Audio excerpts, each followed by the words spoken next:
Friend, let me tell you something I never thought I'd admit out loud at 80 years old. Being a single senior man is a whole different sport from being a single young man. At 20, you're single because you're stupid.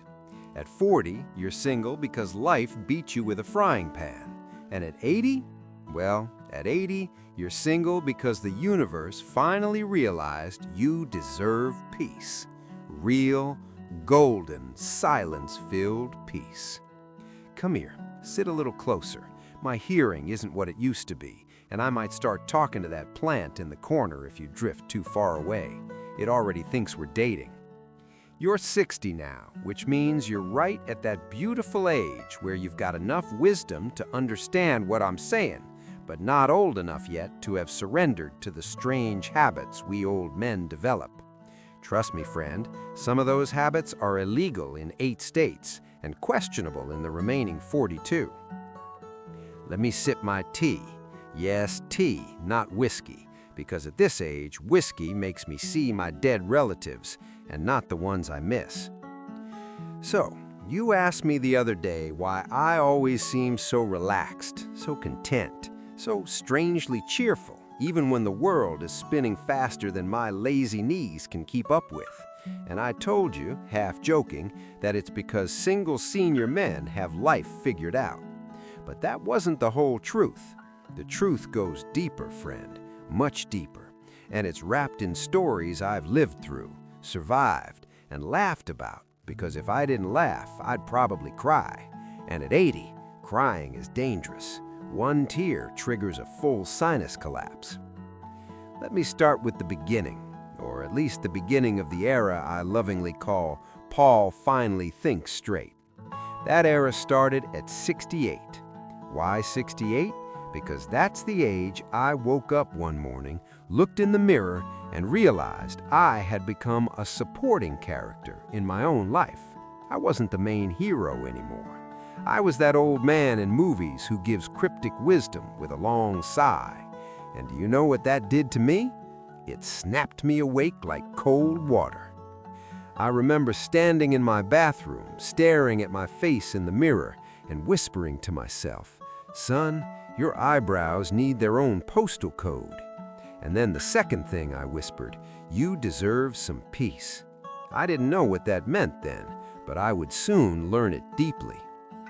Around that time, I started spending more hours alone. Not lonely, alone. There's a difference. Lonely feels like an empty room. Alone feels like a room filled with yourself. Finally, I learned to enjoy the quiet. I learned to listen to my thoughts, even if half of them were nonsense, like, did I turn the stove off? Or why does my elbow itch? Or what if squirrels could vote? Aging makes your brain wander like a toddler in a grocery store. But the truth is, something else was happening too, something I wouldn't admit to myself. I was healing from old heartbreaks, old responsibilities, old expectations, old versions of myself. You know my marriage ended long ago, amicably, peacefully, with more understanding than anger. We just grew in different directions. She grew into a rose bush, beautiful but prickly. I grew into a giant, confused tree, giving shade to everyone except myself. After the divorce, I dated a little, if you can call it dating. At my age, dating feels more like medical checkups with eye contact. But nothing stuck. Nothing felt like home. And for years, I thought something was wrong with me. Maybe I was too old, too tired, too weird, or too unwilling to adjust. But then, something happened that changed everything. It was a bright morning. I was 72. I remember because that was the year my left knee became self-aware. I was sitting on my porch, drinking coffee, watching the neighbor's cat judge me, when I suddenly realized I was happy. Purely, quietly happy. No partner next to me, no drama, no pressure, no expectations. Just me, the sun, the breeze, and my coffee tasting like freedom. And friend, that feeling grew. It stretched itself into my routines, into my home, into the air I breathed. I realized I wasn't missing anything. I wasn't lacking anything. I wasn't incomplete. I had finally stepped into myself. And that's when life said, "Good, now let me show you the 5 shocking reasons senior men are better off single." Reason 1 didn't come gently. It hit me like a flying chancla. It came through an experience I still laugh about, even though at the time it almost sent me to the emergency room. It was a woman named Marjorie. Oh, don't laugh already. Her name alone gives heart palpitations. Marjorie was 75, but she moved like she was 45 and thought like she was 25, a dangerous combination. She had energy, too much energy, the kind that requires a permit. We met at the community center during a Tai Chi class. Now, I only attended because my doctor said movement is life, but Tai Chi is slow enough that you can nap mid-pose and nobody notices. Marjorie, however, did Tai Chi like she was summoning spirits. During one session, she swung her arms so enthusiastically she nearly took out 3 retirees in a folding chair. But she was charming, loud but charming. She invited me for tea one afternoon. I assumed it would be innocent, 2 seniors sipping chamomile, discussing weather and arthritis. I was wrong. We sat in her living room, surrounded by floral pillows that had seen more wars than I had, and she leaned in, too close, and said, "Paul, I'm looking for a man willing to go on adventures." Friend, at 75, adventures could mean 2 things. Hiking at dawn or something that requires heart medication. Neither option felt safe. I said, "What do you mean by adventures?" She said, "Well, for starters, I want to go skydiving." I said, "Marjorie, at our age, jumping out of a plane isn't skydiving. It's attempted self-harm." She giggled like a teenager. She touched my hand. She called me adorably cautious. And that's when reason 1 hit me. Peace is priceless. When you're single, peace becomes the default. No one drags you into helicopter-level chaos. No skydiving invitations, no emotional hurricanes disguised as cuddles. Just peace. Beautiful, quiet, non-cardio peace. I left Marjorie's house with my heart pounding, not from romance, but from fear of spontaneously dying during one of her adventures. That night, I sat on my couch, put on calming ocean sounds, and thanked every star in the sky that I was single. Peace, friend, God's greatest gift to old men. The second reason came from a memory, a heavy one, but one that taught me more than any lecture, any book, any well-meaning advice ever did. It came in the form of expectations. Let me take you back, way back.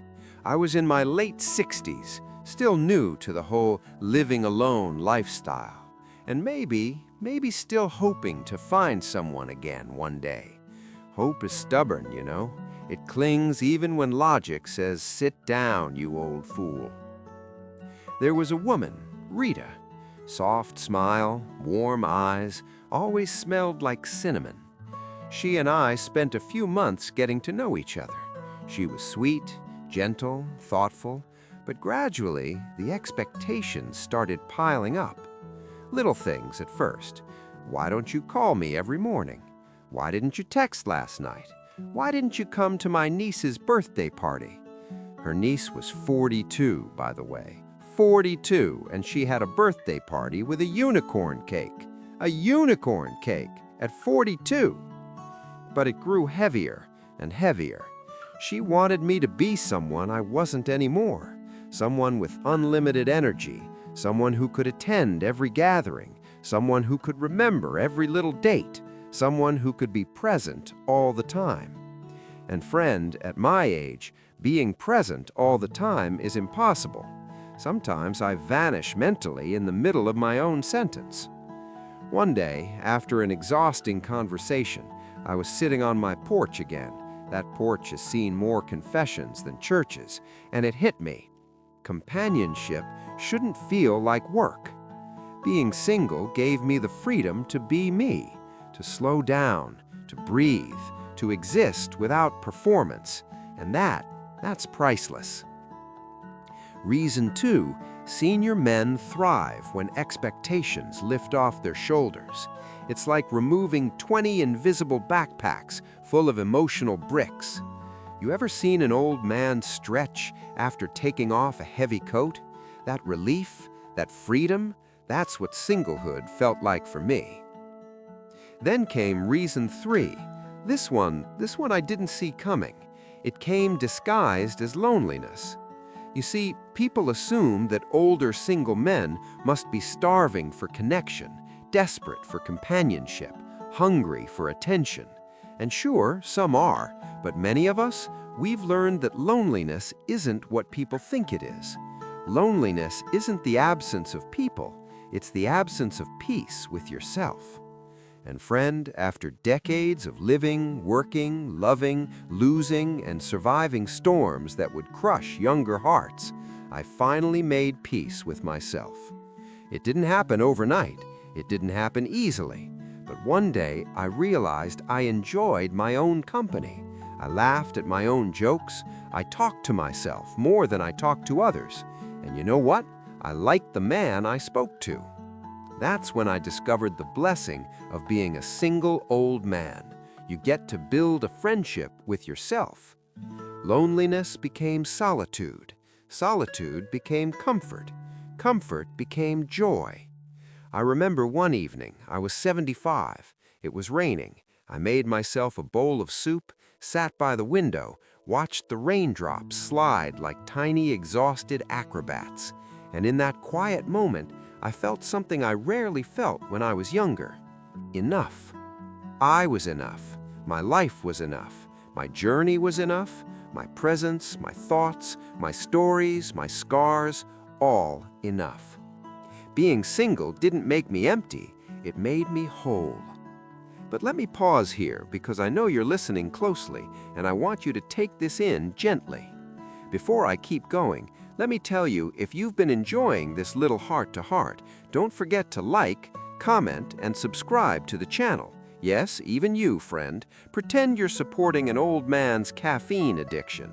Every click adds 1 day to my lifespan, maybe 2 if you comment something nice. All right, now let me tell you where reason 4 began. With a doctor's appointment and an embarrassing misunderstanding involving a nurse, a stethoscope, and my left butt cheek that absolutely did not need to be exposed the way it was. But let me take a breath before we continue. All right, let me settle back into this chair. When you're 80 years old, every sitting position becomes a negotiation with your joints. Sometimes my hips get offended by the angle I choose, and my knees file complaints with the management. But I'll survive. I've survived worse, like that doctor's appointment I was just telling you about. Reason 4 arrived on a Tuesday morning. Bad things always happen on Tuesdays. You notice that? Mondays get blamed, but Tuesdays are the real villains. Sneaky. I'd gone to see my doctor for a routine checkup. Routine, my foot. Nothing is routine when you're 80 and half your organs are older than some buildings. I walked into the clinic feeling pretty confident. I felt good that day. Strong, steady, alive.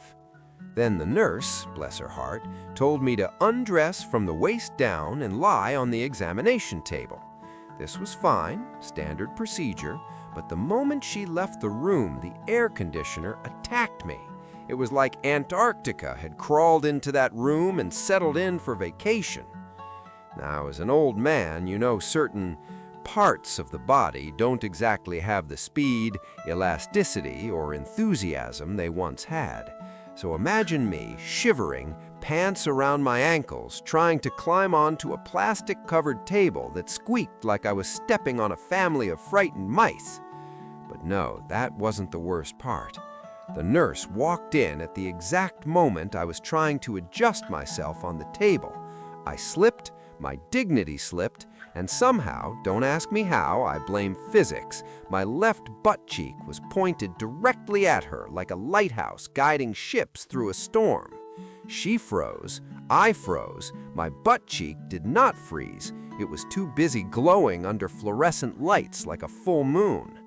Then she said, "Sir, the doctor just needs to check your heart today." My heart! My heart! Not my backside, not my thighs, not any region below the belt. I had exposed myself like a confused exhibit at a museum. I said, "You told me to undress from the waist down." She flipped through her clipboard and said, "Oh dear, that was meant for the patient before you." And friend, let me tell you, that moment taught me something powerful. Reason 4, senior men do better when their embarrassment quota is not shared with a partner. You see, if I had been in a relationship, that story would have become a tale told for generations. My partner would have repeated it at every family gathering, every dinner party, every time I tried to feel manly. I would have never lived it down. But single meant the story was mine alone. My humiliation was private. My moonlit butt was a secret between me, the nurse, and God. Sometimes being single is just safer. Now, reason 5, the final one, took me years to fully understand. And honestly, it didn't even come from me. It came from someone I loved deeply once. Not romantically. This person was more than romance. She was my friend, my anchor, my mirror. Her name was Sylvia. You remember me talking about her before. She was the kind of woman who could walk into a room and rearrange the atmosphere without touching a single thing. Just her presence shifted the air. She was 10 years younger than me, but wiser than anyone I'd ever known. And one day she said something that changed everything I believed about being single. We were sitting in her backyard. She had this beautiful little garden with flowers that bloomed like they were showing off. She was watering her roses, talking about life, and she suddenly turned to me and said, "You know, Paul, some people think being alone means you're missing something, but sometimes being alone means you finally stopped losing pieces of yourself." That hit me harder than arthritis during a cold front. I realized in that moment that in my past relationships, good or bad, I had given away parts of myself. Not intentionally, not angrily, just naturally. Because when you share your life with someone, you compromise, you adjust, you bend, you stretch, and sometimes you stretch too far. But now, at 80, I wasn't stretching anymore. I wasn't bending. I wasn't molding myself into someone else's version of ideal. I was just me, exactly me, not half a person searching for another half, a whole person who finally understood himself. Reason 5, senior men thrive because they found themselves. And finding yourself at 80 feels like discovering treasure buried in your own backyard. You think, why didn't I dig here sooner? Now, don't get me wrong, friend. I'm not saying love is bad or companionship is foolish. No, no, no. I've loved deeply. I've shared years of my life with another soul. But I've also learned that life blesses everyone differently. Some people find heaven in togetherness. Others find heaven in quiet afternoons alone. Me, I fell somewhere in the middle. I love people, I adore company, but I cherish the freedom of coming home to myself. Let me tell you the moment it truly solidified for me. It was 2 years ago. I was 78. I had just come back from the store with a bag full of groceries, half of which I didn't need. I don't know why old people do that. Something happens to your brain after 70. You go to buy bread and come home with pickles, 3 bananas, a newspaper from last week, and a pot you swear you don't remember putting in the cart. Anyway, I walked into my house, quiet, still, soft light coming through the window. I set the groceries down, I put on a little music, old blues, the kind that hugs the room, and then I sat in my old armchair, the one that fits me better than any woman ever could. And in that stillness, I felt gratitude. Not the big dramatic kind, the gentle kind, the whispering kind. Gratitude that said, "You made it, old man. You survived. You learned. You loved. You lost. But you're here, and you're okay." I closed my eyes, took a breath, and smiled. That's when I knew, deeply, unshakably, that being single wasn't a curse, wasn't a misfortune, wasn't something to fix. Being single was a gift wrapped in time, wrapped in peace, wrapped in understanding. A gift that let me move at my own pace, think my own thoughts, live my own life, and rest in my own skin. And that, friend, that is why senior men, many of us, thrive alone. Now, I'm not saying this story of mine is universal. Some men fall apart without companionship, some women too, and that's fine. Life isn't one size fits all. It's more like socks in a dryer. Half of it disappears and the rest doesn't match. But me, I'm content. I'm whole. I'm free. And you, friend, you're 60 now. You're entering the golden years of understanding. You'll see things clearer, feel things deeper. You'll learn that happiness doesn't come from holding someone's hand. It comes from holding your own heart gently. But before I end this story, let me take a deep breath, because I want to tell you something a little personal, something warm, something true. I've grown to adore these little conversations of ours. You bring out a version of me I don't show the world anymore. The soft version, the honest version, the version who remembers the boy he once was and the man he became. You listen, you laugh, you tease me when I deserve it. You make my old soul feel a bit lighter, and I'm grateful for you. Now, before I get too sentimental, let me finish with something I know the viewers will appreciate. If you're still here, listening to an old man ramble about life, love, butt cheeks, grocery confusion, and the miracle of being confidently single, then I think you'll enjoy what comes next on this channel. You see, friend, sometimes after a good story, the mind gets hungry for another. Like when you eat a delicious meal and your stomach says, "Just one more bite." Stories work the same way. So if you're curious, if you're smiling, if you're thinking, "Paul, you old fool, tell me more," then don't wander off just yet. Stay a little longer. Keep me company. There are 2 more videos popping up on your screen that I think you'll love. Hand-picked, like ripe fruit, juicy with wisdom and chaos. Click whichever one calls to you first, or click both if you're feeling adventurous. I promise you, they'll keep you laughing, thinking, feeling, and maybe even wiping a sentimental tear or two. And hey, staying on this channel means you're spending a little more time with me, and I always enjoy that.